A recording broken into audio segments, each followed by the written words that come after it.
Hello, everybody. I'm Eshan Pokhrel. My name is Cameron Cummings. And today we are doing the Alien Podcast, number 34.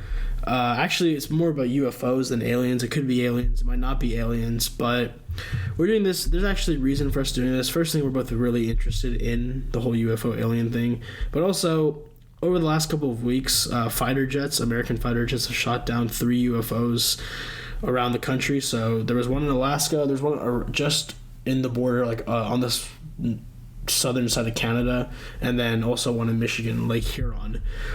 So, and this came after the Chinese spy balloon whole debacle, which we did a podcast on a couple weeks ago, and really spooked intelligence agents, and Americans were just like, what is going on? No one's ruled out the possibility of extraterrestrial life, so that's where we're at. Let's go through the 3 instances that are most recent, and then we're going to get into a little bit of the history of UFOs with the military and political and all that stuff.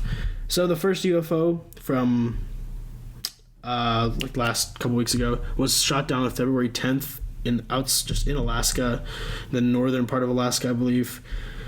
It was shot down, and apparently it broke into pieces, according to a DoD official, which means that it probably wasn't a balloon, so it just broke. President Biden ordered it shot down as out of abundance of caution, and the object itself is described as a small car, the same size as a small car, but no one really knows what it is, and I haven't seen anything confirming anything. Have you, Cameron, seen anything about this one?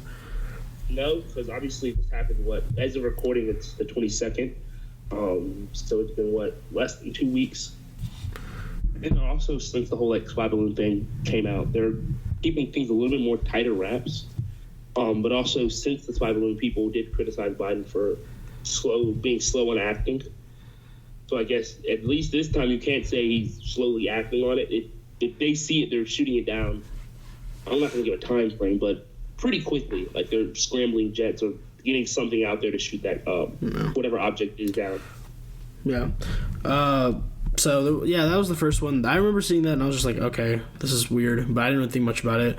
And then the next day, February 11th, this was Saturday, another UFO was shot down just above Canada. I think American fighter jet shot it down, but the Canadian government obviously knew what was going on and consented to the action.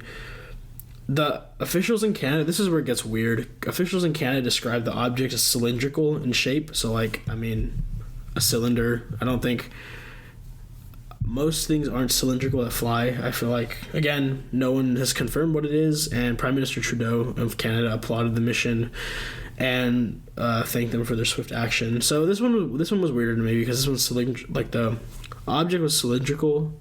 I don't know how you have a object like that, but it's flying. Yeah, it's flying, so it's I don't know. And then literally the next day after that, third and final, last but not least really, was another UFO shot down over Lake Huron over in Michigan.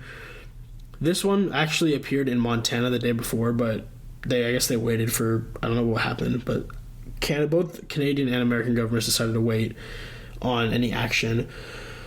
And this one is even weirder because this one was octagonally shaped and had strings hanging off it, but there was no discernible payload, so there wasn't any a weapon or anything, it seems, but it was shaped like an octagon. So I don't know. What do you make of all of this, Cameron? Honestly, I kind of find it funny because this is sparked up people.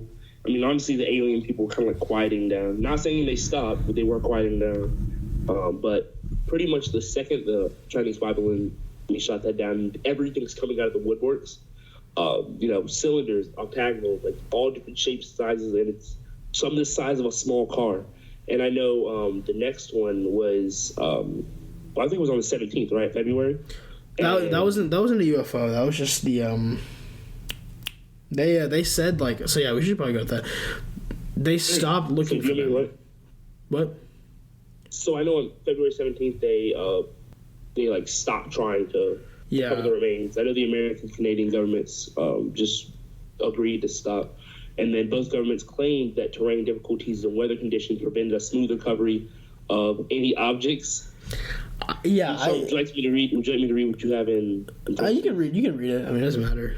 According to Eshan's notes, we can see he's got to be Cap. Eshan's putting on his tinfoil hat right now as we speak. As we speak, Cameron is literally wearing an actual tinfoil hat. It'll be the headliner for the episode. But no, I don't think I said gotta be Cap. I stand by it because, I mean, okay, so Lake Huron did have like choppy waters or whatever one of the days, but also it's been like a week.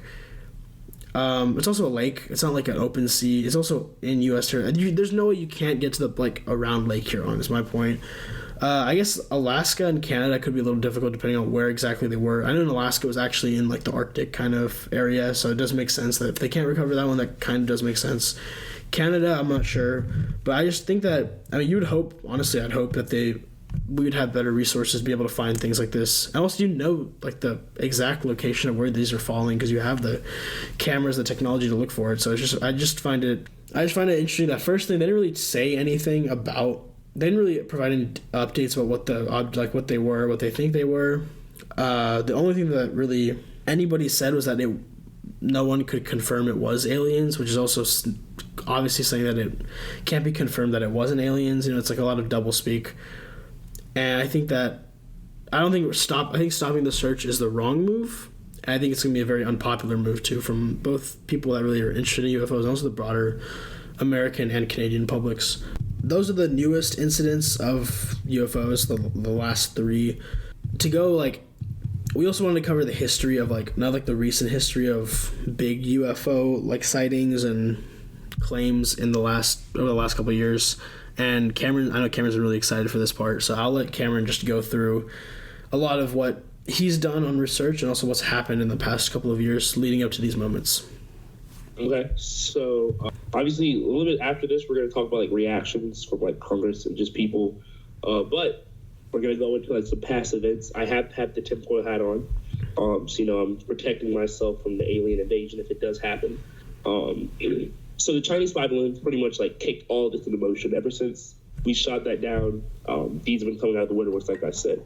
It's one of many recent UFO sightings. The United States, the release of classified government reports on UFOs in 2021 sparked a renewed interest in the phenomenon, with numerous sightings reported across the country. Many of these sightings have been attributed to drones, weather balloons, and other explainable objects, but others still remain a mystery. Obviously, with the main one being the spy balloon, there have been numerous other sightings of UFOs around the world in recent years. One of the most prominent ones that I remember is in 2019, the U.S. Navy confirmed the authenticity of videos showing unidentified flying objects encountered by its pilot, while the Chilean government released footage of a UFO encountered by a military helicopter in 2014. And in 2020, the Canadian government released a report detailing over 1,000 UFO sightings in the country over the past 2 years. And then despite its numerous reports of UFO sightings, scientists and government officials continue to stress the importance of maintaining a skeptical and rational approach to the phenomenon. While some sightings may be explained by known objects, others may require further investigation and scientific study. As our understanding of the universe continues to grow, it is possible that some of these sightings may one day be explained. But for now, the mystery of UFOs remains unsolved. Honestly, I just always found it really interesting about UFOs and stuff.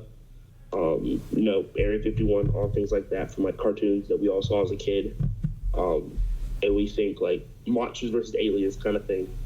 Overall, I mean, like, I have to agree with scientists and government officials saying you have to be kind of skeptical, especially in the age we're in digitally. You can do almost anything. Remain skeptical, but it is also just fun to, like I said, throw on the tinfoil hat and just look into it and just see everything you got. Eshan, if you want to keep going through some of it that I have written down. Yeah, I'll look at a little bit of the more recent stuff here. So one big thing, I think I agree, like overall, that in the end, if you can't trust the government and the experts, then you're not going to be able to make a lot of informed decisions just for any subject. So I think that it is probably best to defer to them, especially with something we have such little knowledge about. However, they did a lot of data dumping over COVID, over the pandemic, about such issues like UFO stuff. And that's where a lot of this started. Because, people had a lot of time during COVID, and they just really got into things like, a lot of things. But definitely, like, UFOs up there is one of the big things. They had a lot of interest. And there was a UFO report that came out this year, but also last year there was a really hyped up one. This year there was another one that the Pentagon, I believe, released the 2022 annual report on identified aerial phenomena. So now they call them UAPs, not UFOs. I don't know why. Yeah. But I don't know what that's about. But yeah, so one of the most high-profile incidents in the United States, because we've had a lot, but a lot of other countries have had a lot of sightings too, was in 2021. Again, they had classified reports were released by the government regarding interactions between military pilots and UAPs, or UFOs. I'm going to keep calling them UFOs. The U.S. Navy and other agencies were really the main ones. I know there's famous footage from Commander David Fravor, who has been on a lot of podcasts and done media about it a lot, about his experience seeing. I think he has his video is one of the most famous from when he was in the Navy piloting a ship piloting a plane. But yeah, so in 2019, like I said, Chile released a video. The UK released a big document dump 2020. There's been a lot of different sightings, and I think it's just like an awkward situation. I'm gonna always just focus on because I can't speculate on the science or anything. Obviously, I have no idea. Yeah. I think we've covered that from when I couldn't pronounce any of the chemicals last week. But I think, like, at least politically, there's no one really wants to admit any of this stuff too. So no one wants to admit that, maybe they know, because this. Like I said, actually, that's one thing. The senators were coming out of like a highly classified. This was only a group of, I think there's like 12 bipartisan, a group of senators that came out of a meeting last week regarding these 3 UFOs, and they seemed pretty shaken up. Senator John Kennedy from Louisiana, Republican, felt like there was somewhat of a cover-up. He said, quote unquote, "This has been going on for years." When asked about like the security meeting about shooting down UFOs, senators during the Michigan like the tracking of the UFO over Lake Huron, Michigan senators Debbie Stabenow, Gary Peters, both Democrats, and Wisconsin Senator Tammy Baldwin were both like giving play-by-plays of the situation. Of course, Michigan and Wisconsin have borders, so it makes sense that Senator Baldwin got a play-by-play too. But yeah, it's just, I think the UFOs are like re-entering the spotlight, and I think this is forcing Defense Department and also the Congress to reckon with it too now. I think Congress has kind of been hands off on it in the past. I know it's Senator Harry Reid from Nevada. He was really big in like establishing like exploration for UFOs and stuff like that. But now it's just kind of cooled off, and I think that I like that there's new things coming out every day, which means Congress has been forced to act. I think it's very interesting. And also, many of the UFO sightings, like the U.S. UFO sightings, have been concentrated around like military installations, with pilots reporting objects that can travel at hypersonic speeds, make sudden and impossible changes in direction, and even disappear from radar. While some of these sightings have been attributed to drones, balloons, or other explainable objects, others still obviously remain a mystery. Which is giving these people, and that little phrase, "remain a mystery," is giving people so much room to speculate, throw out ideas, and just like, I'm going to say it again, throw on the tinfoil hat and go crazy with their speculations and ideas. Well, yeah. Why do I say that? Because I threw on the tinfoil hat, but I'm not going to throw on any speculations or ideas. Yeah, I think President Trump mentioned at one point before, I think it was when he was campaigning, so like a while ago, he was talking about how he'd like release this knowledge to the public. I don't think he didn't really end up doing anything, but they did make more progress under his administration about releasing reports. So they did like the dumps over COVID. Yeah. But like, he didn't sit down and publicly declassify the documents himself. I agree. Yeah, no, I can't really attribute it to him, but I will say that I think even just saying that is like such a wide, like in like an audience, like a presidential debate or something, is like also like something that really moves the conversation. Like, I mean, things like, it's happened with like UBI, like Andrew Yang was doing it in 2020. That's become like a thing in it's been a pilot test in a lot of cities, and that was first brought up on like a debate stage, really. So it's just like things like I think like mentioning something like UFOs. I would like, if I was president, I would say if we've evidence of aliens or whatever, I think that really does spark like a conversation for a lot of people. I think that definitely helped. But President Biden hasn't said anything much about the situation yet. I'm sure he doesn't really know either, or he might know, but he's like, it's like nothing too specific. I do like his faster action this time around. He did shoot down the first balloon pretty quickly, and the second and third one as well. So shout out to President Biden for that. I'm trying to think. Well, let's talk about a little bit of the political aspect. So, like I was saying, I think I mentioned it just a little bit, but I want to get back to it now. I think so. Senators and representatives, and even the president, I think UFOs are very politically tenuous because you can't really change anything. Like, you don't have any control over a UFO, and I think admitting that kind of like technology or individual or whatever it is out there is just kind of scary to politicians on an electoral basis. But I think, like I said earlier, Senator Kennedy was saying that this is something that's been hidden from them for a while. I think it's coming into the spotlight, and I think, do you think that senators, and do you think anything like committee will be established or anything to like investigate either the DoD's like actions in these issues or just in like the UFO like question in general? If you asked me that a year or two ago, I'd say no. But like these, obviously, more and more sightings, more and more things being shot down by not only us but Canada as well, and just other countries. I would say yes. I don't know if it would be, in fact, like you said, like overseeing or looking at the DoD's actions when it comes to shooting that down. I doubt that.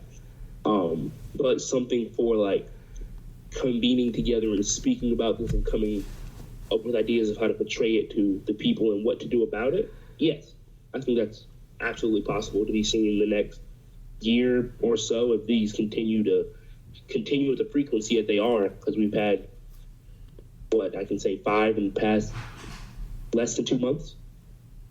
Yeah, it's been four or five. Yeah, about 2 months that are like publicly known. Maybe even a month, honestly. It's been this month's is because the Chinese balloon thing was like the beginning of February, so it's been it's been less than a month. It's been about what, 20 days? Yeah. We've got 5. So if it continues at that rate, which I don't know if it will or won't, if it does, we could easily see something like this coming out. How do you think? So presidential campaigns are coming up soon. Once again, yes, excited for that podcast coming up. But what do you think? Do you think this is going to be like so I think some things that are going to be a key factor will be things like Social Security, Medicare. That's been a big fight on the Republican side about cutting, not cutting, stuff like that, what policy to take. Things like Ukraine war obviously will be huge it'll be a foreign policy driven election. How much do you think UFOs will factor into? Do you think there'll be any actual consideration for UFOs in like debates and when your campaign candidates are gonna bring out plans to deal with UFOs or anything like that? Well, obviously, I'm extremely excited for this election for many reasons. One, it's the first presidential election I can vote in, so I'm also pumped for that. Also, we're gonna be like this podcast to be full gear talking about it. So that's always my favorite time of the year. But do I think there will be like in debates? Do you think the question of UFOs will come up? Probably, I think so. But I don't think it'll be as nearly as important as Social Security, Medicare, everything. The Ukraine war. There are too many more bigger things right now to worry about. Yeah. Will questions come up? Yes. Will they need to have answers for them? Yes. But do I think they're going to be sitting down having several hours long debriefs of like how to properly respond to UFO questions? No, I don't think so. But questions will come up, but it won't be as hard hitting as the Ukraine war or anything else that's going on, or anything else that may come out within that time. Because who says that all these don't stop in the next 2 weeks, next month? Maybe if they start ramping up even more, and we see what we had 5 in a month, we'll say we get 10, 15 a month. Maybe then we could see more emphasis being placed onto them. Yeah, if we get 15... now, currently, I don't think nothing crazy will need to be done for people campaigning. If we get 15 UFO appearances a month, we'll make this a full-time alien podcast. I think we're done with everything we prepped, so Cameron, one last question. The PB Alien Podcast. The PB Alien Podcast. One more question here. Do you believe aliens are intelligent enough to visit Earth? Or are they real first, and then would they be intelligent enough to visit Earth? Or advanced enough, I should say. I think aliens exist. The universe is too large for there not to be some other form of sentient life out there. I tend to agree. Yeah, I mean, like, they're not going to be some like green-eyed Martians like we like have depicted, and they're not going to look like Martian Manhunter from the Justice League. But or they could. I mean, they could. Complain. Do you think? Well, do you think they'd be able to visit Earth? If they visited Earth, we are screwed. Yeah, I agree with that too. I don't know. Like, I believe there's life in the universe. There's sentient life somewhere. Nowhere in this solar system, no. But somewhere in this ever like massive universe, there is other life. Yeah. I think if that other life comes here, it's over.